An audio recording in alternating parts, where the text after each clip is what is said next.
लोकांचं काय माहिती आहे का, शिवाजी महाराज जन्माला यायला पाहिजेत, बरं माझ्यात नको तुमच्या द्या. 2 खोल्या करत करत आता एवढी 3 मजली मोठी इमारत बांधली आहे की आपल्या कोल्हापुरात तशी कुठेही शाळा नाही. ज्या माणसाचं मला काम आलंय त्या माणसाचं मी जाग्यावर काम जोपर्यंत मला ते करून देत नाही तोपर्यंत मला झोप पण घरात लागेल. मी पटणाला तुम्हाला 2 वेळा देवाच्या घरात पोचून खाली आलो. चंद्रमुखे साहेबांच्या माध्यमातून आम्ही तळे तालुका करण्याकडे माझं सगळ्यात मोठं ध्येय आहे. तर माझी ग्रामपंचायत एवढी मोठ्या ह्याची असून मला लाईट बिल किंवा हे भरताना वरचढ होतो.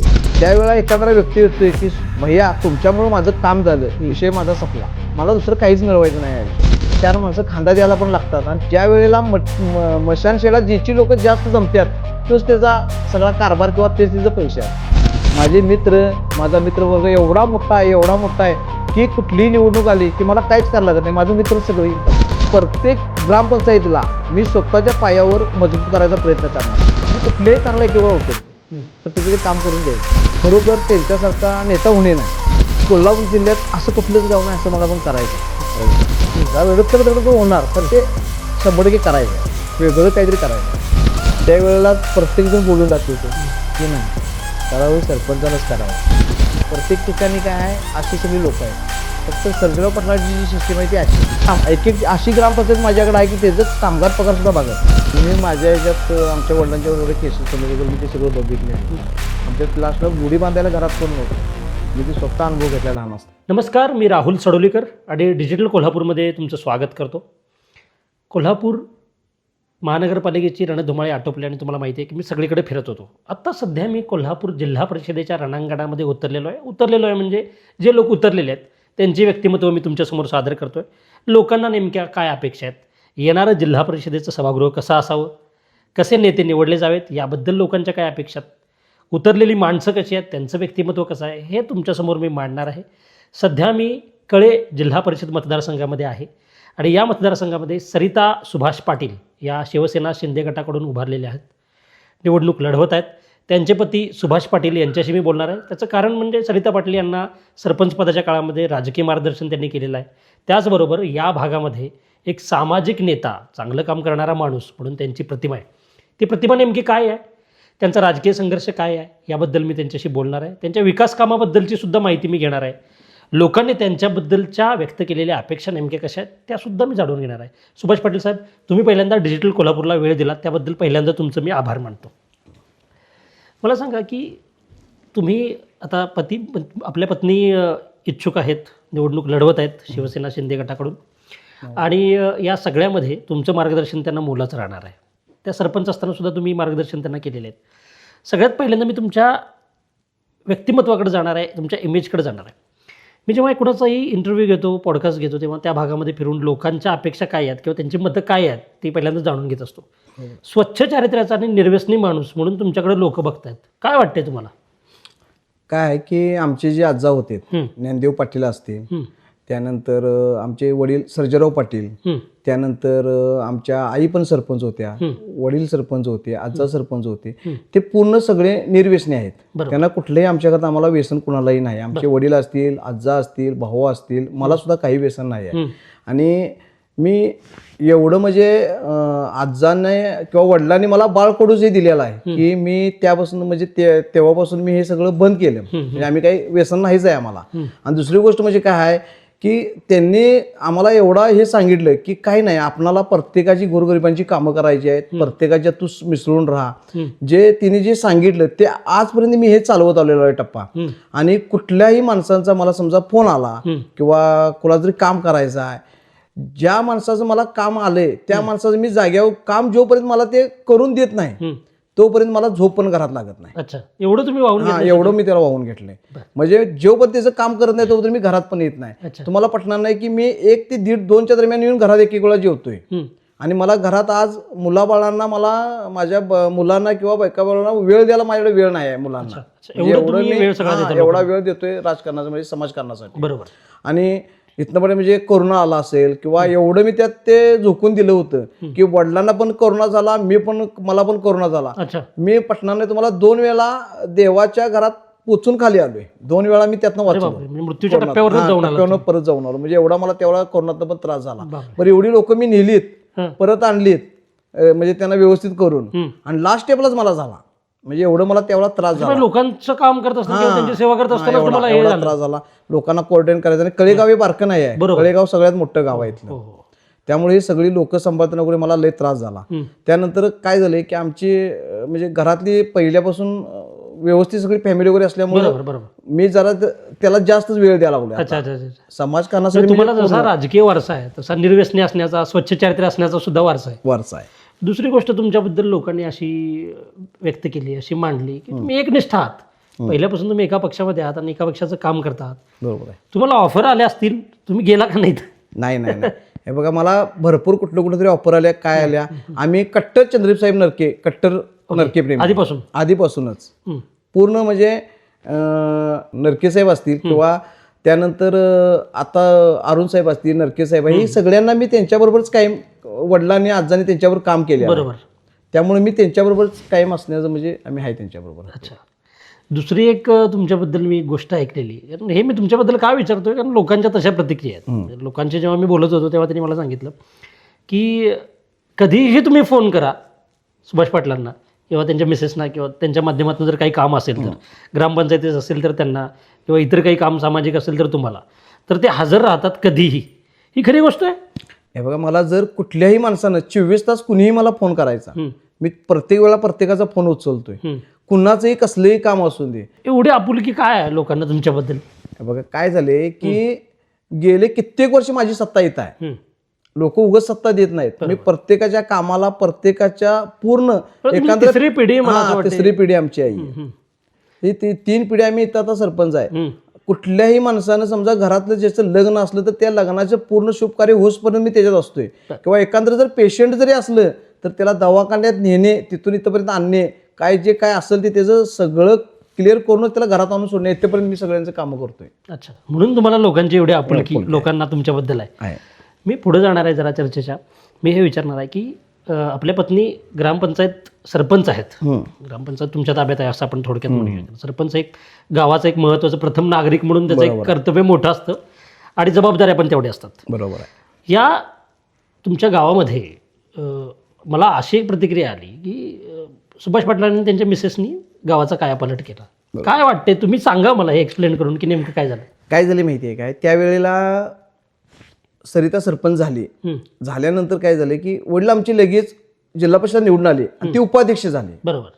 आणि त्यानंतर काय झालं की मला पण बरीच स्वप्न होती की काय नाही, माझं कळ असावं, माझं कळी तसं असावं. मग मी पण काय केला की एवढा मोठा प्रयत्न केला की काय नाही, आपण काहीतरी वेगळं करायचं आहे. मग पहिल्यांदा आमच्या वडिलांच्या स्वप्नात पण एक शाळा होती की काय नाही, वेगळी काहीतरी शाळा करायची. मग पहिल्यांदा आम्ही शाळा चांगली बांधायला चालू केली. पण शाळेत काही नव्हतं, बरी तिथं जागा सुद्धा नव्हती. ती आम्ही जागा तिथं डेव्हलप करून ती जागा आमच्या ताब्यात घेऊन मग तिथं आम्ही बांधण्याचा शाळा प्रयत्न केला. जागा अक्वायर करण्यापासून तेव्हा माझ्यावर केस पण आता एक सध्या चालू आहे त्याच कामाची. एकानं इथल्या ह्याने एक मातुबरी पण असतात, काय सगळीकडेच असतात, ते काय विषय नाही. मग त्याने त्यातनं सुद्धा मी ते हे करून तिथं शाळा बांधण्याचा प्रयत्न केला. पहिल्यांदा 1-2 खोल्याच मंजूर झाल्या. 2 खोल्या करत करत आता एवढी 3 मजली मोठी इमारत बांधली आहे की आपल्या कोल्हापुरात तशी कुठेही शाळा नाही आहे. अशी मी तिथं आता शाळा बघितली, ती अतिशय रेखीव आणि सुंदर शाळा आहे. मला असं वाटतं त्या शाळेचा एक सुंदर शाळा म्हणून पुरस्कार त्यांना मिळाला, पुरस्कार सुद्धा मिळाला. 25 लाख रुपये. तुम्ही मला सांगितलं जाता की सुंदर कळा असावा असं माझं स्वप्न. हे तुमचं विजन होतं तुमच्या गावाबद्दल?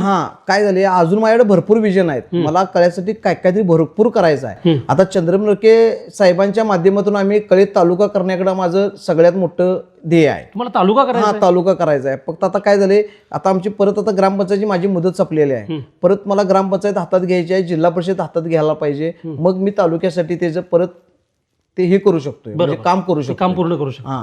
हे विषय आहे. आणि माझं पूर्ण विजन आहे की कळे तालुका 100% हे करायचंच. हे तुमचं स्वप्न आहे. कारण काय झालंय की कळ्यातल्या प्रत्येक व्यक्तीला हिथून पन्हाळ्याला जायला लागतंय. अच्छा, प्रशासकीय अडचणी आहे.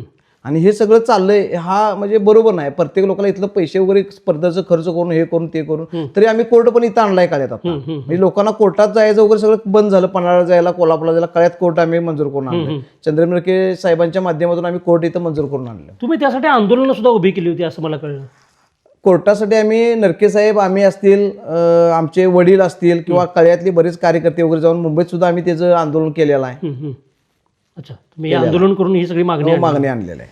बरं, मला तुम्ही सांगा की ग्रामपंचायतीमध्ये सगळ्यात महत्त्वाचे जे मुद्दे असतात त्याच्यामध्ये जो निधी आलेला असतो त्या निधीमध्ये हरिजन वस्ती सुधार योजना, त्यानंतर काँक्रिटीकरण, लाईट वगैरे हे मुद्दे महत्त्वाचे असतात. या मुद्द्यांवर काम झालेलं आहे कळेगावामध्ये?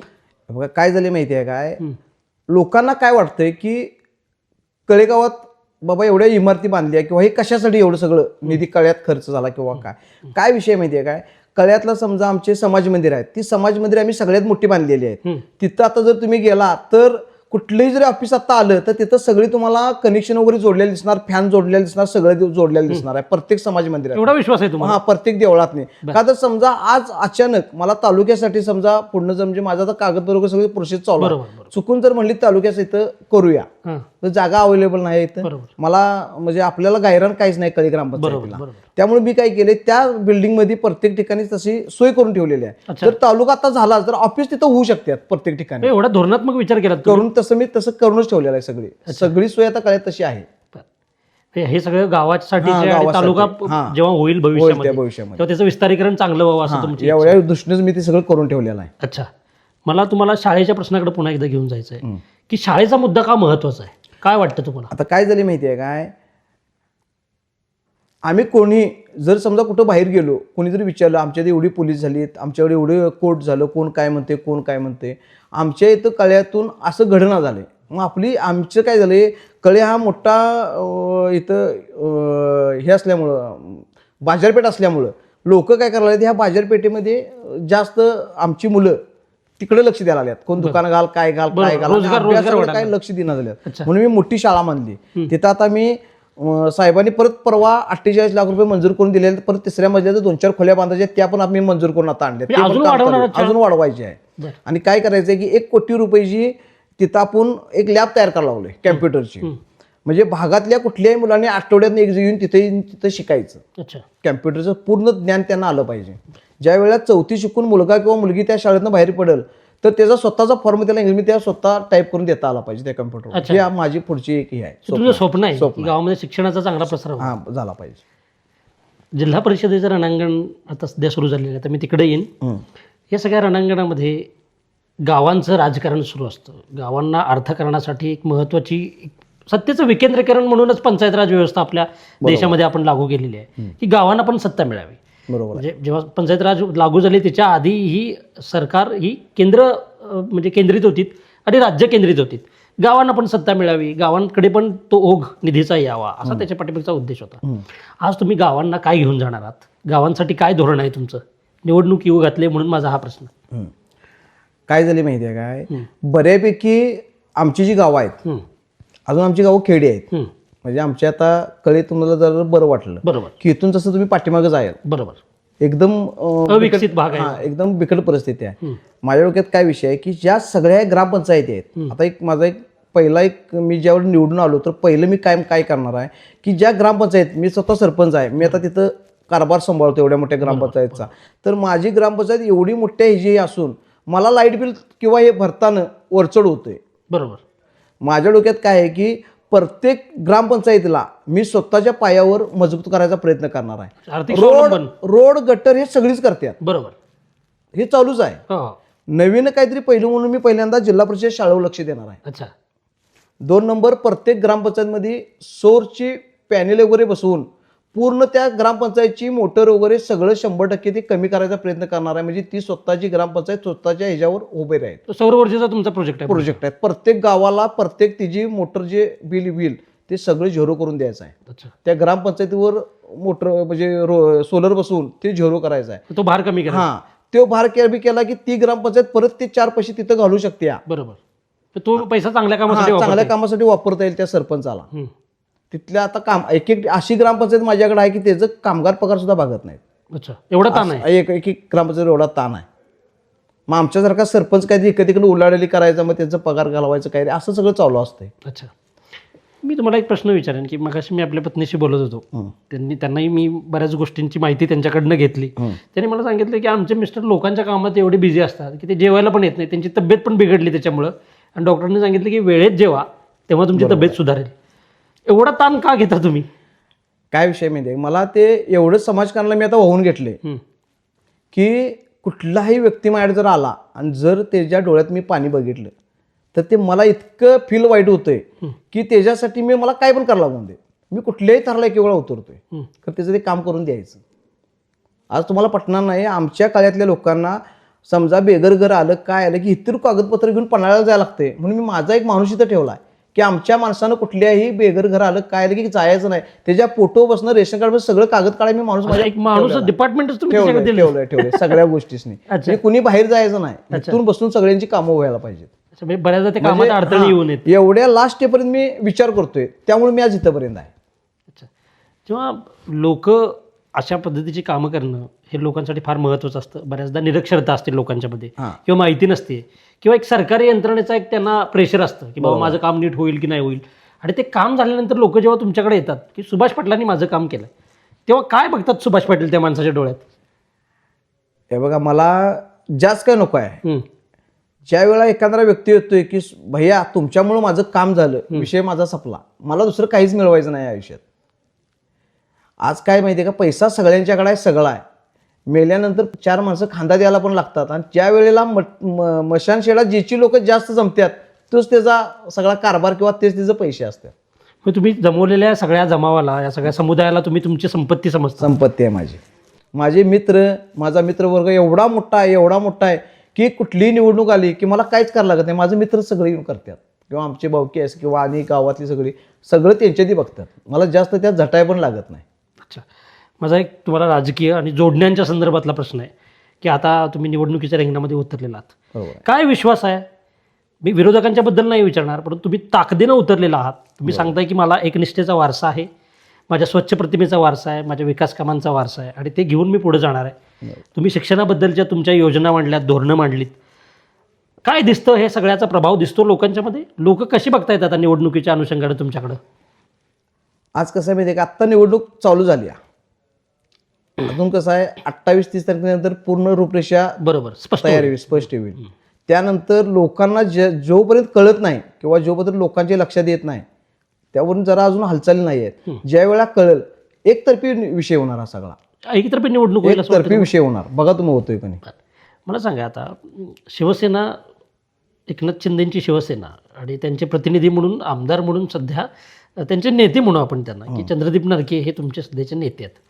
हा प्रभाव आहे त्यांचा या सगळ्या भागामध्ये, या मतदारसंघामध्ये? कारण 30 गावांचा तुमचा मतदारसंघ आहे जिल्हा परिषदेचा, बरोबर आहे, मोठा मतदारसंघ आहे. काय झाले माहिती आहे का, चंद्रदीप साहेब 24 तास उपलब्ध असणारा माणूस आहे प्रत्येकासाठी. अच्छा, कुठं कुणाचं काही होऊन दे, 24 तास चंद्रदीप साहेब तिथं हजर आहेत. आणि तोच वारसा आता मी पुढे परत घेऊन निघालोय. अच्छा, मग तुम्ही त्यांना बघता, त्यांना आदर्श नेते म्हणून त्यांना बघतोय. आणि चंद्रदीप साहेबांचं असं काम आहे की माझ्या आता एक रोडचा एक प्रॉब्लेम होता, बरेच वर्ष हे होता. बरोबर, बरेच लोक आली, बरेच गेले, कोणाला ते काही जमलं नाही करायला. साहेबांनी 7.5 कोटी लावला, चालू आहे काम, जरा किरकोळ काम चालू आहे. कोणतरी हे जरा आडवत येते, काय येते चांगल्या ठिकाणी कोणतरी असतेच, त्यामुळे ते चालू आहे ते पण काम ते आहे. त्यानंतर साहेबांनी एवढा मोठा प्रत्येक गावागावातनी रस्ते बिस्ते सगळं जिथले इथे सिस्टीम लावलेले आहे. आणि साहेबांना तुम्ही आता जरी फोन केला तर साहेब इथे येतात.